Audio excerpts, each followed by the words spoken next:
Hello everyone, Dawny Wanders here, and today I have wandered to the Shubenacadie waterway.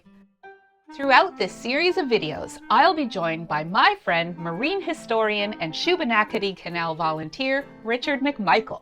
The canal itself is probably the most ambitious project ever undertaken in Nova Scotia during the industrial age. We'll explore its history and how today it has transformed into one of the best recreational corridors in all of Canada. Welcome to the Shubenacadie Canal. So right now we are at the Portobello Marine Railway site, and the Portobello Marine Railway was built to link Lake Charles with Lake William, and it was the first of the two marine railways begun as part of the Shubenacadie Canal. And when it was completed in 1858, it was the very first marine railway of its type anywhere in British North America. Behind me is Lake Williams, in front of me is Lake Charles, and I'm walking up what was the inclined plane or the marine railway. I think those two terms are used interchangeably. And this inclined plane was built during the second phase of construction for the canal. So remember, the canal was built in two phases. The first phase, they only built some of it and then gave up because they ran out of money and went out of business. But then when the canal was resurrected, the engineers went with the inclined plane idea, or the marine railway. So there's not a lot of infrastructure left here now as far as like rails or anything like that. The canal is right here beside me. So this is down here is where the locks would have been constructed. But instead, railway lines were put in here. And what's interesting is that there's no sign of the flume house or anything like that. So if you go back and watch part one of this series, Richard and I took you through the flume house and showed you how that inclined plane worked in downtown Dartmouth. And this one would have worked very similarly and would have moved the barge and tugboat from Lake Charles, of which I've just reached the downstream end of Lake Charles.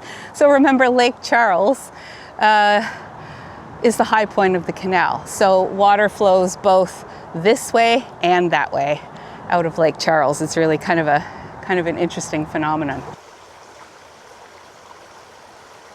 This is smaller than the marine railway on the Dartmouth waterfront. The site here, the marine railway ran for about 180 meters, and it raised and lowered the tugboat and the barge approximately 10 meters from Lake Charles to Lake William, or Lake William back up to Lake Charles. The other of the marine railways downtown Dartmouth is 500 meters parcel of land, and it's a 16.75 meter elevation change.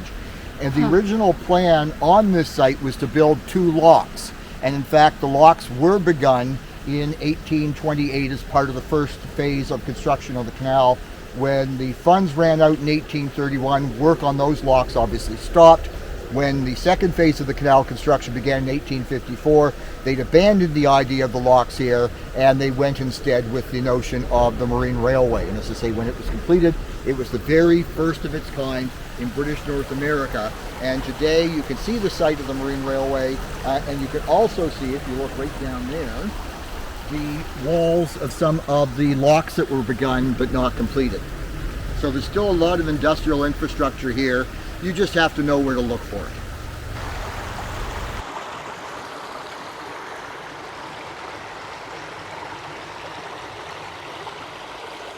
And you can actually see the remains of one of the locks that was originally planned for this site that they'd begun back in 1828.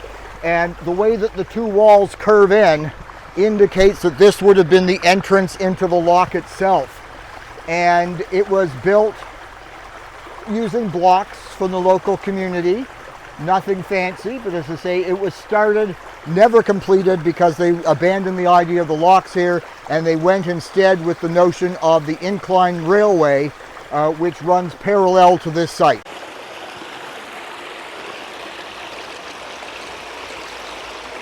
We also have some other nice man-made pieces here that are left of the 2 locks that were begun but never finished. So this large slab of granites here, obviously been cracked over the years, and it's got this chunk of rusted iron set into it. The neat thing is, on the other bank, right over here, you have its mate. So here's the other one, again, that's now resting on the side of the bank. So that's the same type of construct. Again, this is also granite, a lot more moss on it. But again, here's the little rusted iron centerpiece that's set into the block. And again, that's all part of the infrastructure from the locks that were begun here, but never completed. And as I say, abandoning the locks for the Marine Railway was cost effective. It was also going to be less timely to construct, and so the notion of a lock or two through here abandoned in favor of that 1858 Marine Railway, the first of its kind in British North America.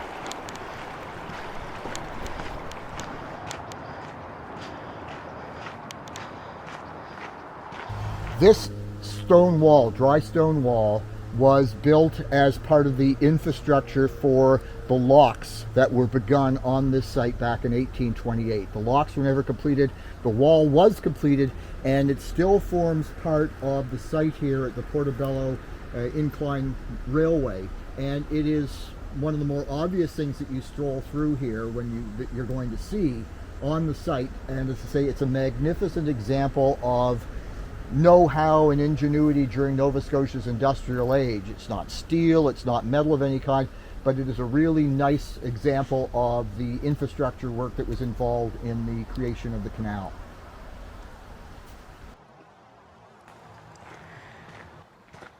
This is a really neat part of the trail system along the Shubenacadie Canal, but it tends not to be overly busy because it's not a loop. This trail is a dead end, which I'll show you in just a minute. But it's cool because it has some really great artwork. Some folks have painted some of the rocks along the trail, and there's quite a few of them. And I think it's a really neat addition to the trail here. The walk from the Portobello Incline Plane parking lot to here is only about maybe 3 to 5 minutes. But as you can see, I have run out of trail. The trail ends here, and the reason for that is because the land behind me is private land.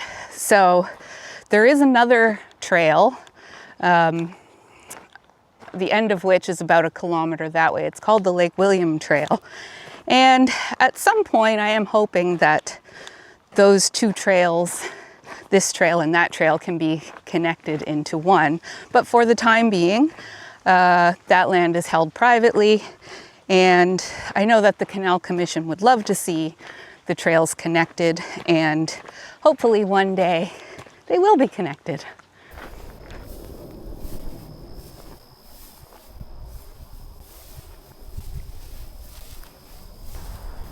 I've come to the end of land. Behind me is the canal for maybe 100 meters, and then it's Lake William. I can't walk any further, so I guess that means I'm going to wrap it up here. So thank you for watching, and thank you as always to my friend Richard McMichael for sharing so much information and knowledge about the Shubenacadie Canal.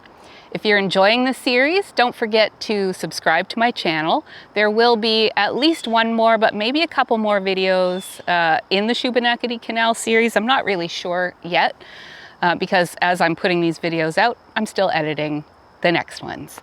So you'll find out when I do. But in the meantime, thank you for watching, and Dawny Wanders, we'll see you in the next one.